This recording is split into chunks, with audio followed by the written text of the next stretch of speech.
Hey everyone, and welcome back to Ontario Cryptids. I hope you are all doing well. Now, I have to say, the household today is a little bit noisy, so I hope nothing major gets picked up in this recording.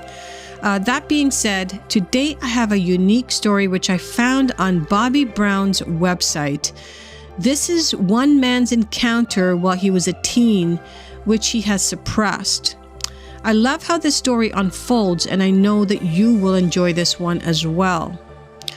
So as you know, I'm always looking for great stories to be shared on this channel. So if you have a story that you would like to share in a safe environment, then forward your stories to OntarioCryptids@gmail.com. All right, guys, go grab yourself a beverage and get cozy on the couch or chair and sit back and relax, because this one is going to be a doozy.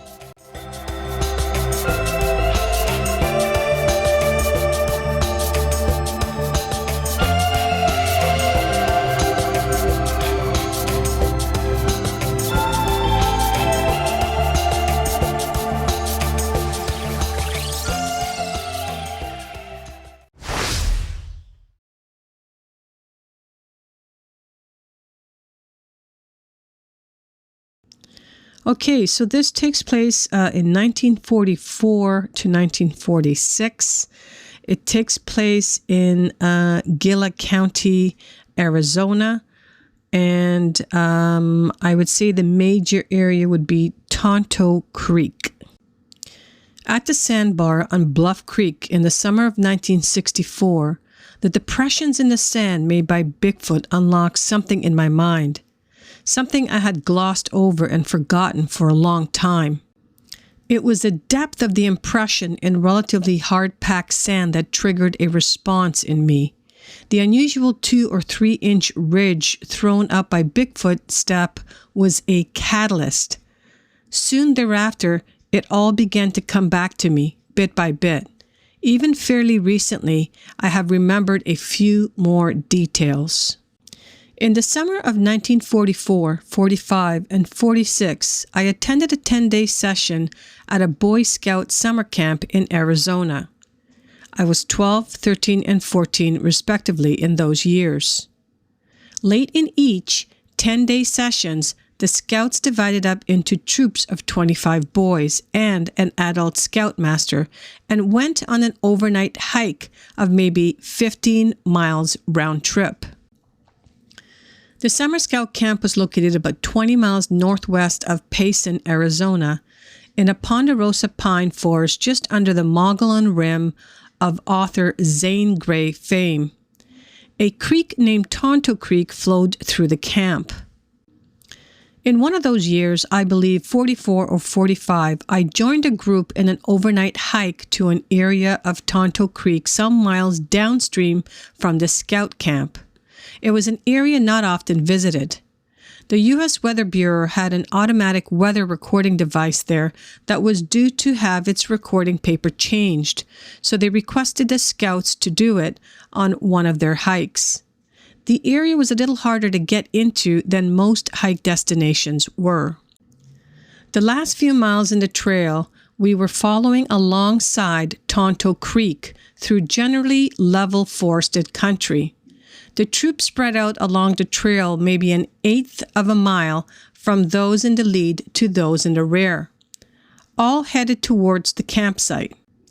Although none of us had been there before, we knew it would be easy to locate the camp spot as the trail would lead right to the weather reporting apparatus.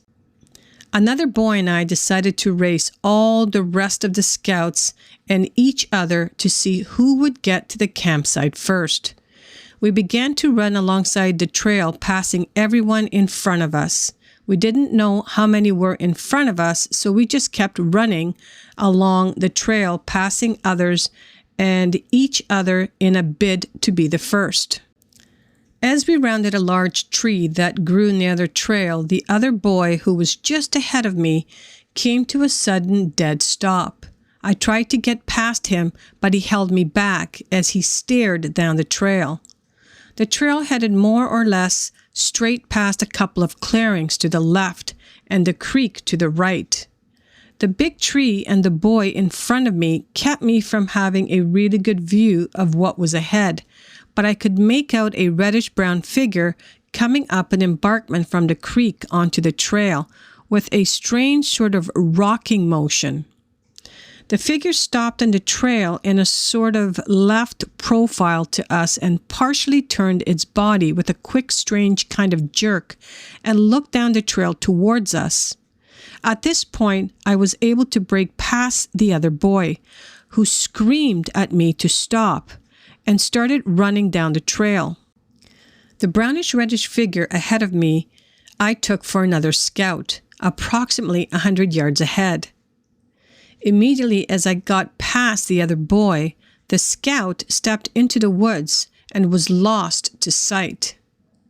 Since this scout was a good 100 yards ahead of me, I ran pretty hard, but still paced myself for a distance I believed to be about 100 yards or so. What I didn't realize at the time was that it is very hard to judge distances in the woods. All you can go by is the perceived lengths or heights of known objects. Trees, rocks, bushes don't help. I judged a distance of 100 yards based on the height of a Boy Scout or Scoutmaster. I was surprised when I was only about halfway to where I had seen the scout that I began to run out of steam. When I finally got up to where the scout had entered the woods, I was really winded. I noted that the scout had missed the trail and gone off into the woods a bit in the wrong direction. This gave me an added incentive, as I thought I would have an advantage over him by keeping on the trail that he had missed. I continued running along the trail. It was not too far after that I reached the camping area and found out that I was the first one there. Sometime later, the rest of the group started to arrive. They seemed relieved to see me, and several asked me if I was all right. When the boy I had been racing arrived, he was one of the last. He asked me about what we had seen on the trail and if I had encountered it again. He argued with me that it wasn't a Boy Scout. I told him that was what it looked like to me, and if he hadn't held me back, I could have seen it better. But what I glimpsed seemed more like a Boy Scout than anything else. Besides, what was it if it wasn't a scout? He didn't know, but he said he would prove it to me tomorrow that it couldn't have been a scout. It seemed he had expressed some fear for my safety to the other scouts as they caught up with him on the trail. But later, when I was questioned, I didn't seem to be aware of anything very unusual.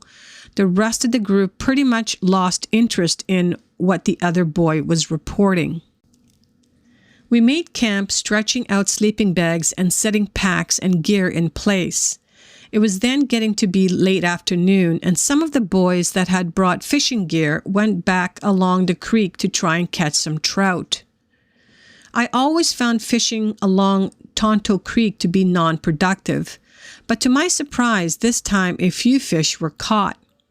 A couple of the boys came back saying that they heard something in the brush near where they were fishing, but when they called out, they got no answer. One boy said he ran into the brush to see who was there, but all he saw was the brush moving where someone had left in a hurry. One boy came back mad as could be. He claimed one of the boys stole his fish or two that he had caught.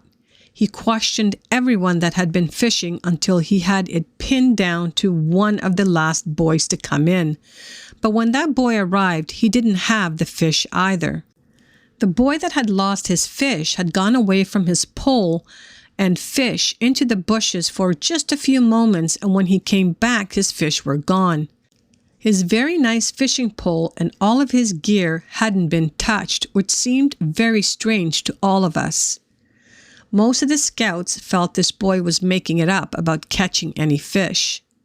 The scoutmaster decided there might be some kind of peculiar individual hanging around the area and causing us all to stay in camp together, but not to be alarmed, as whomever might be out there was very much outnumbered, and besides, there was no indication that he meant any harm.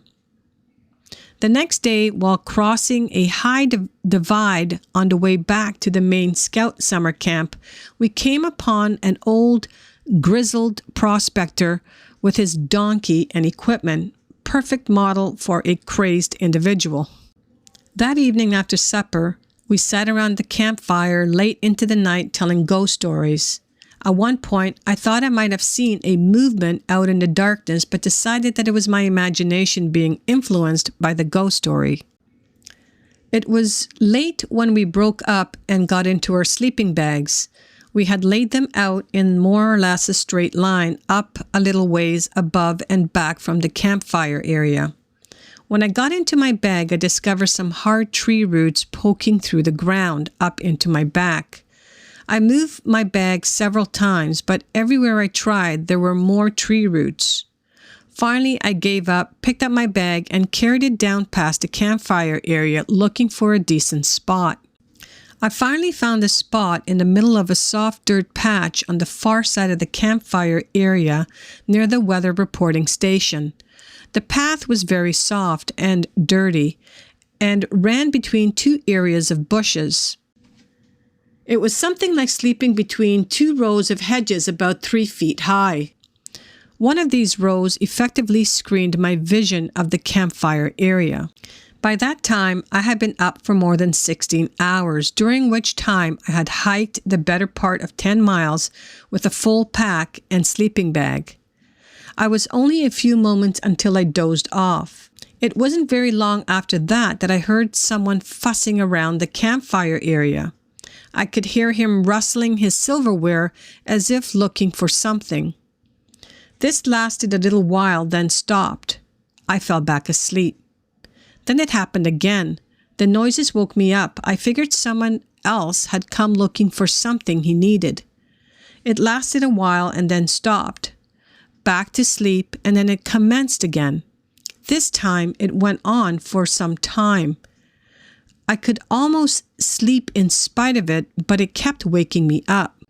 Finally, I spoke out and told him to quit making so much noise and go back to bed. Then the noises stopped. For a while. Then a little while later, I was again slowly to awaken by the noises coming from the campfire area. As it wasn't a steady noise, just a rattle of silverware or metal utensils from time to time, I found myself alternately waking and sleeping in small doses. I was really tired and not really getting any sleep. Finally, I heard footsteps coming along the path towards me from a different direction of the campfire. The steps rounded the bushes on the path where I was laying and stopped at the foot of my sleeping bag. I peeked out and saw what I thought must be the scoutmaster standing there, except he seemed much taller than I figured he should be, but I was laying down on my back and figures sometimes look taller when viewed that way. There was a bright moon that night. Maybe it was full.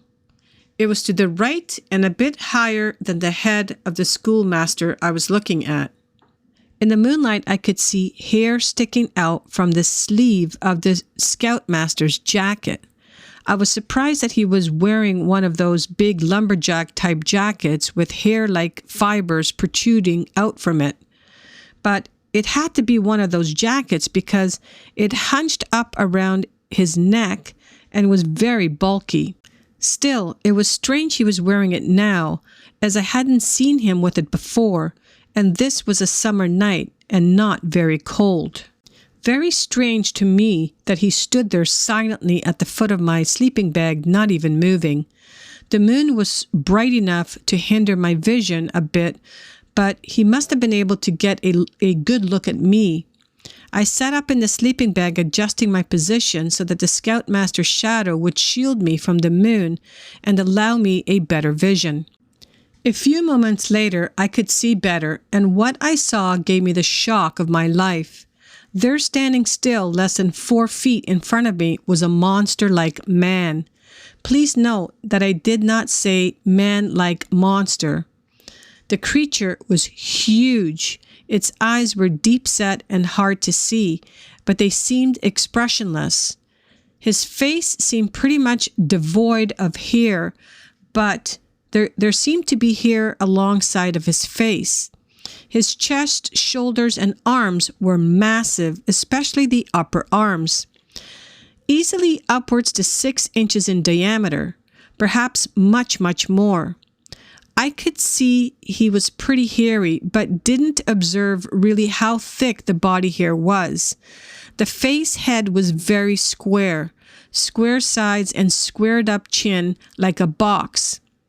Whenever I see a reconstruction of the skull of a Gigantopithecus, I am struck by the similar square shape of the sides and bottom. To me, this night apparition looked like the half-monster man that sometimes used to appear in the American comics in the 1930s. Heroes like Mickey Mouse had to outsmart them. They were massive and somewhat man-like in shape and body structure, but with a touch of the dumb, heartless beast in their features. For just a second or so I sat there, my eyes about even with the creature's knees, looking up into the face of this monster. Then I fell back into my sleeping bag and I pulled it up over my head and crunched down, scared to death. I didn't scream. I didn't try to run or call for help. If this thing were real, none of that would work anyway. But it couldn't be real. There was no such thing as what I had been looking at. I must be dreaming. Hunched down in my bag, I listened intently for what my visitor would do next. I heard nothing for a little while.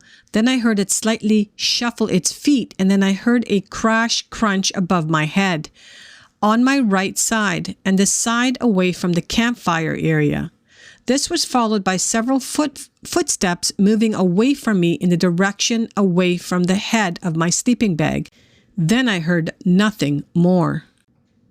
Soon I began to smell something, and I realized that I had been so scared I must have involuntarily had a bowel movement right there in my sleeping bag. It smelled awful. Still, I was so scared I wasn't going to do anything about it except scoot over as far as I could so as not to be in the mess anymore. But the smell got worse. I needed some fresh air. Finally, monster or not, I chose the lesser of the two evils and pulled the sleeping bag open and freed my head. It didn't help. The smell was just as bad with the bag open, maybe worse. I lay there gasping. After a while, it seemed to dissipate a little, or else I got more used to it.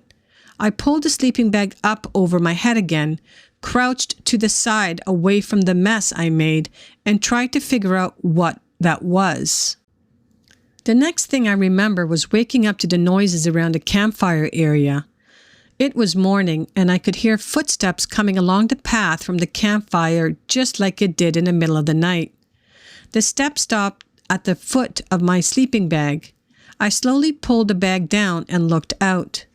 The scoutmaster was standing there. I realized later he had been following footprints that led him to me. "What did you see?" he asked, probably noticing my relieved expression. I didn't see nothing. I replied in a matter-of-fact manner using very poor grammar. Looking past my head, he gave a startled look and said, "What is that?" I turned and looked. Just beyond my bag, a bush on the right-hand side of the path had been squashed. The main trunks of the bush were a couple of inches thick, and the bush had been several feet high. Now it was laying against the ground, and the trunks splintered. The scoutmaster, noting the surprise on my face, must have believed me when I told him I had seen nothing. He must have figured I had slept through whatever had happened. He said to me, "Get up and get packed. We are leaving right away." I told him I would, but I waited until he moved away to get out of my sleeping bag, as I didn't want him to see the mess I had made. I figured I would clean the bag and myself as best as I could now and really give it a good cleaning later in the day. But when I opened up the bag to survey the mess, there was nothing there. The bag was clean, no bowel movements. With relief, I realized it was all a dream. No monster like man. They just don't exist any more than the mess in my sleeping bag did. Must have been those ghost stories. Thankfully and purposefully, I forgot it all. I was the last one up, and when I got around to the campfire area, I found out why we were leaving without making breakfast. There wasn't any food. Everything edible had been eaten. Breakfast and lunch for 20 or so boys, including the whole box of dry pancake flour. Everyone's mess gear, all of the cooking gear, and the remnants of food packages had been gone through and scattered all over the place. I never did find all my equipment. At first, all of the boys blamed me for the mess, as I was the only one that had slept apart from the others. But they soon came to realize I couldn't have eaten everything, especially the dry pancake flour. So they figured it must have been that crazy guy in the woods. On the hike out, I came to the clearing area where I had seen the reddish-brown figure the day before. I found the scout I had been racing sitting on the sand below the trail and near the creek. At that point, there was a yard or so from the edge of the creek to the drop-off of maybe 3 or 4 feet to the level of the sand, which gradually sloped down 10 or 12 feet to the edge of the creek. There in the sand, approximately where we had seen the figure the day before, were the prints. They looked to me much like what a rain boot leaves in very soft mud, several inches deep, with the ridge thrown up around the impression. The other scout pointed out the tracks to me as proof that it could not have been a scout we saw the day before, as I had said. It would have been impossible for a scout to make these tracks. I answered that I couldn't see why not and stepped into one of the tracks, and then, in the one near it, that showed the track maker turning around to go to the other direction. The other scout then said to me, "Okay, now how are you going to step in that one?" Pointing to the next track that was about twice as far away as my stride could take me. I took an extra step on the sand, leaving almost no mark, and stepped into the identical track. At that, the boy was very upset with me, telling me to stop stepping in all the tracks as I was ruining them. It didn't register to me. About then, the scoutmaster came along as he was taking up the rear. He stopped, and the other boy was so upset he was almost crying, but he asked the scoutmaster what had made the tracks. The scoutmaster said he didn't know and comforted him a bit. It never occurred to me to look inside the tracks before I stepped in them. All I really noted was a depth and thrown up ridges. Deep tracks in sand, similar to the depression I would see 20 years later at Bluff Creek, that would resurrect a long-forgotten incident. Wow, guys. I hope you guys enjoyed this story today.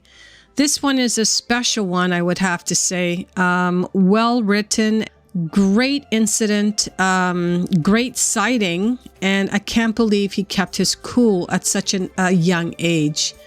Anyways, if this reminded you guys of any encounters you may have had, then please go ahead and forward your encounter stories to OntarioCryptids@gmail.com. I would be more than happy to share your story on this channel. So that's going to be it for today. I hope you guys enjoyed. So on your way out, please hit that like button and smash that subscribe button if you're new to my channel. And please have a safe and wonderful Sunday, and we will see you all next week.